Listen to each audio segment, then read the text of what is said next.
If there's one thing that you need to learn right now, that you need to start doing right now to completely become an unfuckwithable version of yourself, this is it. And let me tell you, it is not easy. It's probably one of the hardest things you're gonna do in this lifetime, but once you figure it out, you genuinely become a superhero. So here's what you have to do.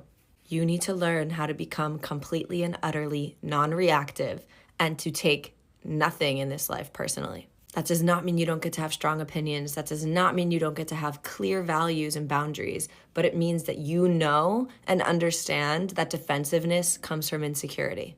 And that if someone feels some type of way about you, it's none of your goddamn business. The second you start taking things personally and getting defensive, you literally just show that your self-worth is low. Because you can have strong opinions and understand that they might not be true to everyone else.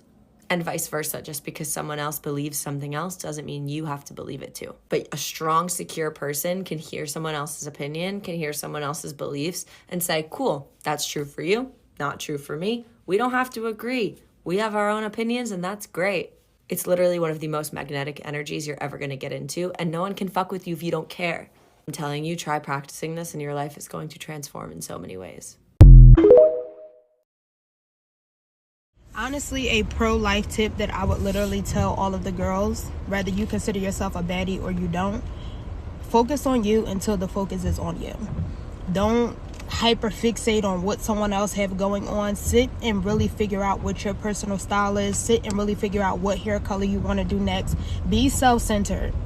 Literally be so deep in your duffel and deep in your bag about how you feel about the way that you want to be coming, that it is not one person that can literally shake you when you walk in a room. It's not one person that you feel like that man can be talking to that's over you. It's not one person that you feel like literally it don't matter what they have is better than you. The minute that you become way more self-centered and the minute that you become way more hyper-focused on yourself, I'm telling you, you start winning. You also start meeting people and meeting women that literally rise to that level that you're at, or they're already at that level, that can also give you tips, keys, and pointers on how to even be better. Let me show you a secret, something that no one has ever taught you. Wake up early in the morning. Before your feet even hits the ground, you should be barefooted and don't talk to anyone. Then you begin to prophesy over yourself. Begin to speak the words of God over your destiny. I'll give you an example. Use your name. I, Kimona, will prosper. The works of my hands are blessed. Everything I touch is blessed. My life is blessed. My business is blessed and will always prosper. Opportunities will always find me, always locate me. I am protected by God. I will always walk in good health. My destiny helpers are locating me and they will help me. My life is a blessing. My children are a blessing. My marriage is a blessing. I will never know lack. I will always prosper. I will attract wealth all the days of my life. I am favored by God. My destiny is connected to great people in Jesus' name. Speak upon your destiny. Speak upon your life. Do this every day and you will come back with a testimony. Things I would never do after learning the neuroscience behind self-love. Number one, I will never talk poorly about myself, neither out loud or in my head, even if it's just for a second. How you speak to yourself forms your identity, and your identity creates your external reality, and the brain doesn't know the difference between what's real and what's not, so it doesn't know that you don't mean what you say. Number two, I will never allow someone into my life who doesn't treat me the way that I deserve or desire simply because I like the person. When you accept this type of behavior from the people around you, you are accepting that how they treat you is truth to your self-worth. Even if right now you are someone that knows your worth and you think that because you know your worth, this won't happen, if you accept that behavior from others over time, this will start to shift your neural pathways from being someone who has high self-worth to someone who has low self-worth. Because you're exposing yourself to consistent behavior that speaks to low self-worth. Number three, I will never look for validation in the opinions of others, even those closest to me. At the end of the day, you only have yourself. People you love, whether it's friendships, relationships, family members, can come and go at any point in time, but the only person that you will forever be in the presence of is yourself. What do I want out of life? What do I want to wear? Where do I want to live? What career do I want to partake in? What dish do I want to order for dinner? Because when all is said and done, the only peace and freedom that I feel from within is the peace and freedom that I created for myself by living my life the way I desired. And number 4, I will never place my value on the way that my body looks. Whether you want to believe it or not, beauty is energy, it is not physicality. When someone shows up in the emotional state of confidence and security, which are subconscious beliefs, they radiate more beauty and more attraction than the picture-perfect model sitting next to them who is miserable, insecure, and full of themselves. Hey girl, I just want you to remember to forgive yourself. Forgive yourself when you make a mistake. Forgive yourself when you feel like you're not showing up as the person you want to be. Forgive yourself for reoccurring patterns. Forgive yourself for unbroken cycles. Give yourself grace and compassion and kindness. I don't want you walking around this earth or even going to bed feeling guilty or shameful for decisions that you've made. You are an amazing human being. And your path on life may look a little bit different than other people. That doesn't mean that you're a bad person. That doesn't mean that you don't deserve love and compassion and kindness from yourself. I want you to give it to yourself. Okay? You deserve it. And I love you. Have a good night.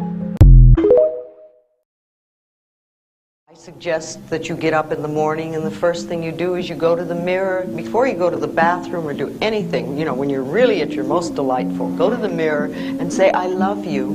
And what can I do for you today to make you happy? And you may not get an answer for a while because that part of you doesn't trust you. But if you start doing that, you'll find a very good connection. A very healing thing to do is just a couple of times a day for a month or so is to look in a mirror in your own eyes and say, I love you. I really, really love you. And just let all those feelings come up and notice them. And if it's difficult for you to do that, notice that it's difficult for you to look in your own eyes and say, I love you. And ask yourself, now where did that nonsense come from? Remember, little tiny babies, when they're born, they absolutely adore themselves. And they're totally open, and they're full of love. They express themselves freely. They ask for what they want. They love their bodies from the top of the toe to the top of their head to the tip of their toes because nobody's taught them guilt and shame. They know how wonderful they are. And then somewhere along the line, we get this idea that we're not good enough. And we start putting our tape measures around our waistline to tell us if we're acceptable. Or we read magazines that say we have to be a certain height or a certain weight before we're acceptable. Or we listen to the media that says we have to use a certain deodorant before we're acceptable. It just doesn't make sense. We are absolutely divine, magnificent expressions of life, all of us.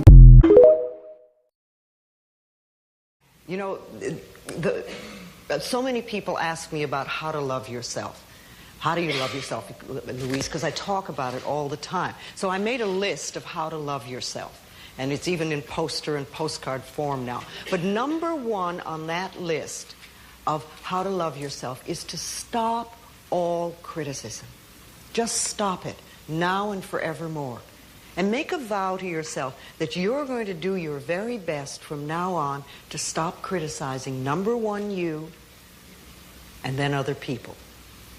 It'll be a lot easier to stop criticizing other people when you stop criticizing yourself. Now, number 2 on that list is stop scaring yourself. And here we go into fear. How often do you terrorize yourself with your own thoughts? You get into absolute terror, and it's only coming from your thoughts. Nobody out there is doing a thing. Sometimes it's an old family pattern. Sometimes we get new things. How many people here are absolutely in terror of earthquakes? And how often do you do that to yourself? We find so many ways to scare ourselves. I would like people, when you have time, to make a list of your fears. Make a list of your fears. And then give yourself the opportunity to turn each fear into a positive affirmation. Turn each one into something positive. And remember, always you are in charge. You are always in charge. See, one idle thought doesn't make a whole lot of difference. It's like but thoughts are like drops of water. You drop a drop of water on the table here, and it doesn't mean much.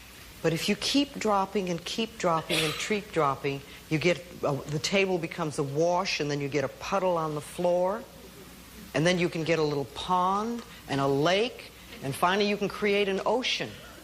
And with our own thoughts, we can drown in a sea of negativity, or we can float on the ocean of life. And it's up to us. The thoughts we think accumulate. And what sort of puddles are you standing in? Or are you up to here? Or are you up to here and trying to paddle? You know, what are you doing to yourself? When we're willing to change our thinking, we can change our experiences. And it doesn't matter if you've got a big puddle of negative thoughts. You know, you can move over here and create a puddle of marvelous positive thoughts. You can make changes, always. So you want to turn those fear thoughts into positive affirmations. Let them work for you. You're a big girl now. Try to figure out how to stop complaining all the time and start actually solving the problems on your own. You know, for example, if you feel like you're not happy, figure out on how you're going to be happy. If you have kids one day and you're not happy, you're going to have to get it together for them. You got a family to feed. You got a big career here. Get yourself together. Nobody's in charge of your happiness. You got to grow up. That's what I'm telling myself. So that's exactly what I did.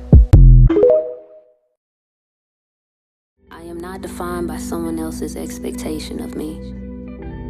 I give myself grace and room to evolve as I rediscover who I am. I will be patient with myself as I grow in this process. I am proud of myself for setting boundaries that express self-love. I will support those I love without sacrificing myself or my peace. I'm not everybody's cup of tea, and that's okay. I love what I have in my cup. I will protect my energy. Other people's opinion about me is none of my business. There is beauty in letting go. I will prioritize my needs before committing to someone else's. I am enough.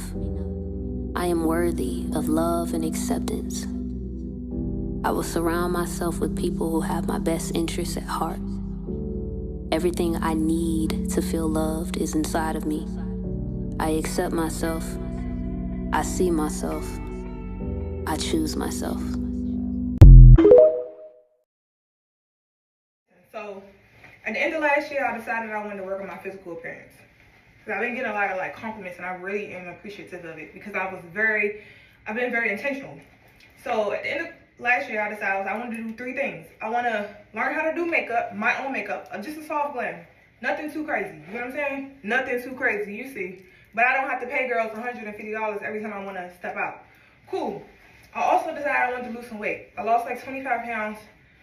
I feel good about it, right? Nothing too crazy, but I feel good about it. My style, hold on. I decided I wanted to put more effort into what I put on my body. I used to be a lazy girl fashion type of girl. I'll get one little designer piece, throw some little leggings on, little Rick Owens, call it a day. I still love Rick. But now I was like, nah, let's put more effort into it. You know what you like, but you just don't want to put forth the effort. So I made those changes, and here I am. I feel good. I think that everybody should think about what type of changes do you want to make to your life to just make yourself feel better. I think I had 3 things. It's Q2, and I've accomplished them. Can I do better? Hell yeah. Hell yeah. Am I going to continue to strive to do better? Hell yeah. But for now, good fucking job, India. Good job. So yeah, that's me. This might be an unpopular opinion, but if you ask me, the most confident woman in the room is the one who shows up and you can tell she loves herself. What if, since Valentine's Day is on a Friday, and I consider Fridays the optimal solo date night, how about we all get dressed up as single girlies and make a reservation to a fine dining restaurant, either for a table of 1 or to sit at a bar. We show the world how much we love ourselves, because in the existence of a single woman, Valentine's Day is the most awkward day, and I don't know why. Honestly, I'm not going to stay hidden because I don't have a date. I am the date. I'm the date, the table, the whole deal. Like, how about we just show the world who we are? We might be helping someone a table, 2, 3, 4 tables across from us to realize nothing stops a beautiful, powerful, independent woman. Nothing stops us, not even Valentine's Day. Show the world how much we love ourselves. Just a thought. Advice for women under 25 from a woman that is over 25. Get comfortable with yourself, okay? You should be able to find comfort in your body and comfort in your own solitude. You should find comfort in your thoughts. Don't be one of those people that are so uncomfortable with themselves that they reach and try to find comfort in other people, because you'll never find it. And it's really, really not fair to the people that you're reaching out to, because you're not loving them for them. You're loving them for you. Which is shitty. You could spend the rest of your days looking for love and acceptance and comfort from everywhere else when really it's been inside of you this entire time. There is such power in being comfortable with yourself. There's so much love that comes with being comfortable with yourself. The more you love yourself, the less you'll find that you accept the bare minimum in relationships, platonic, romantic, or otherwise. And baby, you need to be comfortable with your own company, because you're the only person that you're going to spend the rest of your life with. Knowing how to be solitary is essential to the art of loving. When we can be alone, we can be with others without using them as a means for escape. Bell hooks. If you have any other tidbits for these young 20-somethings, by all means, stitch this video. See, I'm in a results season. It's me versus me. Execute a plan, do it, produce results. I'm not in the phase of explaining myself, explaining why I'm doing certain things. It's me versus me this time. This is very, very personal.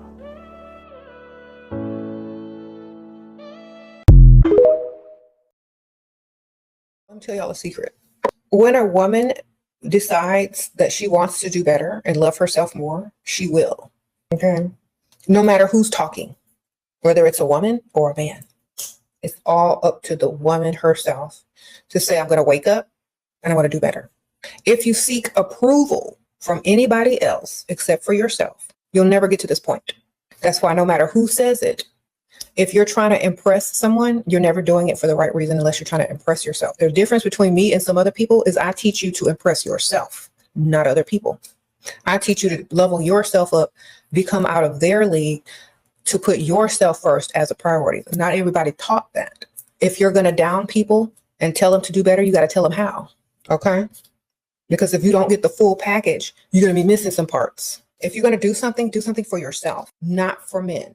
If you do something for yourself, everyone is going to cater to you. If you do something for yourself and you love yourself, you're going to attract people that treat you like you treat yourself. It starts with self-love. Okay?